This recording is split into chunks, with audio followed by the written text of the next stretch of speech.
প্রত্যেককে স্বাগতম জানাচ্ছি আজকের নতুন একটি ভিডিওতে। আজকের যে বিষয়টি নিয়ে আমি কথা বলবো, সেটা খুবই একটা গুরুত্বপূর্ণ বিষয় নিয়ে। আমাদের ত্রিপুরা এবং ভারতবর্ষের তথা যে চাকরিতে আমরা বিশেষ করে আমরা যে কোনো চাকরিতে বসতে চাই, সেটাতে সবচেয়ে বড় যে বাধা হয়ে দাঁড়ায় সেটা হচ্ছে আমাদের বয়স। আমাদের বয়সের কিন্তু কারণে আমরা সেই পরীক্ষাগুলোতে, সেই চাকরিগুলোতে আমরা বসতে পারি না। সেগুলো হচ্ছে কি, আমাদের বিভিন্ন শ্রেণীর মানুষদেরকে কিন্তু বিভিন্ন নিয়মে সেই বয়সগুলো দেওয়া হয়। তো আজকে আমি সেই বিষয় নিয়ে একটা বিষয় আমি আলোচনা করব। দেখুন, প্রথমে হচ্ছে আমরা প্রত্যেকেই হচ্ছে ভারতীয়।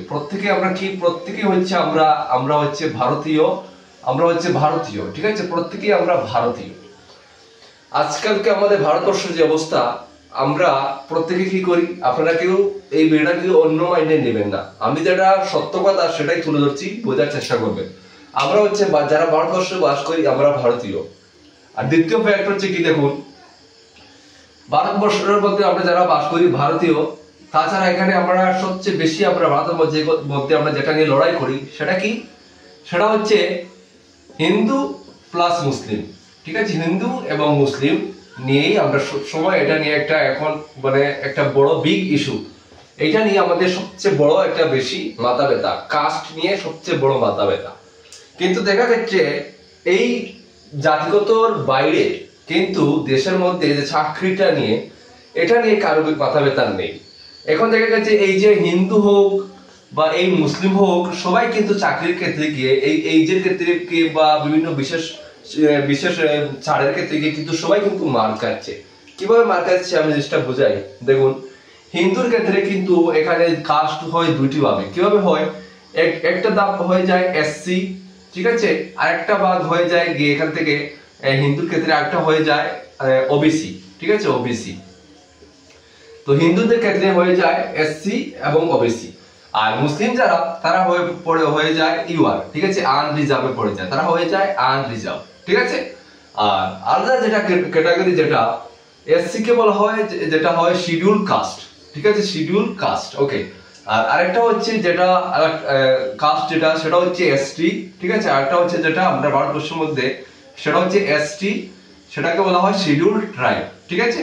তো ভারতবর্ষের মধ্যে এইজের ক্ষেত্রে সবচেয়ে বেশি, এইজের হোক বা বিভিন্ন বিশেষের ছাড়ের মধ্যে, এই এসসি, এসটি এবং এই এসসি, এই দুইটা ক্যাটাগরিকে সবচেয়ে বেশি ছাড় দেওয়া হয়। সেটা যে কোনো ক্ষেত্রে হোক, যে কোনো চাকরি হোক এসএসসি জিডি, অর্থাৎ সেন্ট্রাল ডিপার্টমেন্টে হোক বা যে কোনো রাজ্যের ক্ষেত্রে হোক, এই দুইটি ক্যাটাগরিকে আপনারা আবার এই যে দুইটি ক্যাটাগরি যারা আমার ভিউয়ার্স আছেন, আপনারা অন্য মানডে নেবেন না। আপনারা এইটার বিশেষ ছাড় পান, তাতে আমরা অনেক খুশি, আমরা তাতে দুঃখিত না। আপনারা এটা বোঝার চেষ্টা করবেন। এবং আমাদেরকে এই যে দুইটা ক্যাটাগরি আছে, ওবিসি এবং ইউআর, তাদের কথা ভাবতে হবে। এসসি আর এসটি আপনারা এখানে খারাপ পেলে হবে না। আপনাদের জন্য আমরা খুশি, আপনারা ছাড় পান। কিভাবে ছাড় পান? যে কোনো চাকরির জন্য আপনাদেরকে 5 বছর, ন্যূনতম আপনাদেরকে 5 ইয়ার্স, ঠিক আছে, 5 ইয়ার্স এর আপনাদেরকে এখানে দুইটা ক্যাটাগরিকে ছাড় দেওয়া হয়। হ্যাঁ, এই জন্য আপনারা কিন্তু দেখুন, যে কোনো চাকরিতে আপনারা একটা মনে করেন একটা ডিপার্টমেন্টে আপনাদের 18 থেকে, যদি নরমাল ক্যাটাগরিকে 18 থেকে 23 বছরের জন্য আপনাদের রিক্রুটমেন্ট হয়, এখানে যেমন ওবিসি হোক বা ইউআর হোক, তারা 18 থেকে 23 পর্যন্ত দিতে পারে। সেই জায়গায় আপনারা এসসি এবং এসটি দেরকে কি করা হয়, তারা 18 সাল 23 থেকে প্লাস আর 5 করে তারা 28 পর্যন্ত তারা দিতে পারে। চিন্তা করতে পারছেন, তারা আরো 5 বছর এক্সট্রা তারা কিন্তু সেখানে তারা এলিজিবল হয়। তো এই যে সুযোগটা, তারা কতটা সুযোগটা কাজে লাগাতে পারে। এই জায়গায় কিন্তু আমরা সবাই কিন্তু ভারতবর্ষের নাগরিক, হিন্দু হোক, মুসলিম হোক বা অন্যান্য ক্যাটাগরি হোক, সবাই আমরা ভারতবর্ষের নাগরিক। কিন্তু আমরা বলছি হিন্দু মুসলিম কেন আমি নিয়ে এসেছি, আমরা সবাই হিন্দু মুসলিম করে আজকাল দাঙ্গা করছি। কিন্তু এই যে চাকরির ক্ষেত্রে এই বিষয়গুলো নিয়ে আমরা কেউ দাঙ্গা করি না। দাঙ্গা আমি চাই না, এই বিষয়টা নিয়ে আমরা কেউ প্রোটেস্ট করি না, কেউ কথা বলি না। আমাদের আজকে উচিত ছিল আমাদের ভারতবর্ষে এই বিষয়গুলো নিয়ে কথা বলার জন্য সকল ক্যাটাগরিকে, সকল যে কাস্টগুলোকে, সবগুলোকে একই পরিমাণে সুযোগ দেওয়া দরকার। সবাইকে যদি এসসি এসটি কে যদি 18 থেকে 28 পর্যন্ত এজ দেওয়া হয়, অর্থাৎ 5 বছরের এজ রিল্যাক্সেশন দেওয়া হয় এসসি এবং এসটি কে, তাহলে ইউআর কেও দেওয়া উচিত এবং ওবিসি কেও দেওয়া উচিত। সবাইকে সমান সুযোগ দেওয়া উচিত, কারণ সবাই হচ্ছে আমরা ভারতবর্ষের নাগরিক। এই বিষয়গুলো নিয়ে কথা বলা দরকার, নাকি হিন্দু মুসলিম করে ভারতবর্ষে দাঙ্গা লাগানোর দরকার। এগুলো নিয়ে কিন্তু আমরা কেউ কথা বলি না, ঠিক আছে। কথাগুলো আমার যদি কারো খারাপ লাগে থাকে, আমি কিন্তু এখানে কোনো রাজনীতির কথা বলছি না, এটা আমি শিক্ষা জীবনে যারা শিক্ষা অর্জন করছেন আপনারা বুঝতে পারছেন, কথাগুলো বলছি আপনাদের শিক্ষার্থীর জন্য, আপনাদের ফিউচারের জন্য, যেন আপনার ভবিষ্যতে যেন আপনাদের যেন কিছু একটা করতে পারেন, চাকরি পান সবাই, সব ক্যাটাগরির ক্ষেত্রে আমি কথাগুলো বলছি, সবাই যেন সকল সুযোগ পান। এক দেশ এক সংবিধান হওয়া উচিত, সকলের ক্ষেত্রে সমান অধিকার হওয়া উচিত, সবাই সমান সুযোগ পাওয়া উচিত, এবং সকলের যোগ্যতায় চাকরি পাওয়া উচিত। সকলে যদি সকলের যোগ্যতায় চাকরি পায়, বয়সের ক্ষেত্রে যোগ্যতা সমান হওয়া উচিত।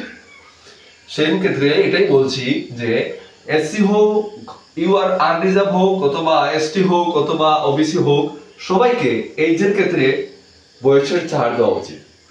তো আমাদের ত্রিপুরা রাজ্যে আপকামিং যতগুলো চাকরি আসছে, যেমন ধরুন আমাদের টিএসআর এর আসছে, ঠিক আছে না, টিএসআর এর আসছে, তারপরে পুলিশে আসছে, হ্যাঁ পুলিশ আসছে, তারপরে বিভিন্ন ক্যাটাগরি পুলিশ আসছে, তারপরে আরো বিভিন্ন ক্যাটাগরি ফরেস্ট গার্ড, ফরেস্টার ইত্যাদি আসছে, জেআরবিটি আসছে, বিভিন্ন পোস্টে চাকরি আসছে। আমার দাবি থাকবে ত্রিপুরা সরকারকে, আমার দাবি থাকবে এটাই যে অন্ততপক্ষে এবার এই সামনের রিক্রুটমেন্ট গুলোতে এই আনরিজার্ভ ইউআর এবং ওবিসি কে যেন ন্যূনতম 5 বছর যদি নাও পারা যায় একসাথে, অন্ততপক্ষে তাদেরকে যেন 2টা বছর এজ রিল্যাক্সেশন দেওয়া হয়, অন্ততপক্ষে 2টা বছর যেন এজ রিল্যাক্সেশন দেওয়া হয়, ঠিক আছে। অর্থাৎ 18 থেকে যে 23টা সেটা যেন ন্যূনতম 18 থেকে তাদেরকে 25 করে দেওয়া হয়। অন্ততপক্ষে এই দাবিটা আমাদের সরকারের কাছে থাকবে, এবং আপনারা সবাই এই দাবিটা সরকারের কাছে রাখবেন। আর পরবর্তী সময়ে যদি সরকার যদি পারেন, দাবি রইল আমাদের সকল তরফ থেকে সবাই এই বিষয় নিয়ে আলোচনা করবেন, যেন সকল জাতি, সকল ক্যাটাগরি, সবাই আমরা ভারতবর্ষে আমরা এই জাতিগতভাবে হিংসি না করে সকলের আওয়াজ একটাই হওয়া উচিত, আমরা সবাই ভারতীয়, সংবিধান এক, সকলের অধিকার হওয়া উচিত এক। আমরা সকল এসসি হই, আমরা ইউআর হই, আমরা ওবিসি হই, আমরা এসটি হই, আমরা যেন সকলের অধিকার সমান থাকে। আমরা বিশেষ করে আমরা বয়স চাকরির ক্ষেত্রে আমরা বয়সটা যেন আমাদের সকলের এক দেওয়া হয়, এবং আমাদের যোগ্যতার উপর, পরীক্ষার উপর, ফিজিক্যালের উপর, যোগ্যতার উপর চাকরি হয়, এবং সকলের সুযোগ নিয়মের উপর চাকরি হয়, আর বয়স সকলের সমানের উপর চাকরি হয়। এতটুকুই আমাদের দাবি থাকবে। আর বিশেষ করে সকলকে আবার বলছি, ভিডিওটা শেয়ার করে দিও। আমাদের অফিসিয়াল ফেসবুক পেজ, তোমরা ফেসবুক পেজে গিয়ে ত্রিপুরা এক্সাম প্রিপারেটর লিখলে তোমরা আমাদের পেজটা পেয়ে যাবে। অবশ্যই ফেসবুক পেজটা ফলো করে নিও, আর ফেসবুক পেজেও এই ভিডিওগুলো পাবে, শেয়ার করবে, এবং ফেসবুক পেজটা ফলো করে নিও। টেলিগ্রাম চ্যানেলটা অবশ্যই তোমরা সাবস্ক্রাইব করে রেখো তোমরা চ্যানেলটা, ঠিক আছে। আর ইউটিউব এই ভিডিওটা তোমরা বিশেষ করে শেয়ার করো, আর এই ভিডিওগুলো বিশেষ করে শেয়ার করবে, ঠিক আছে।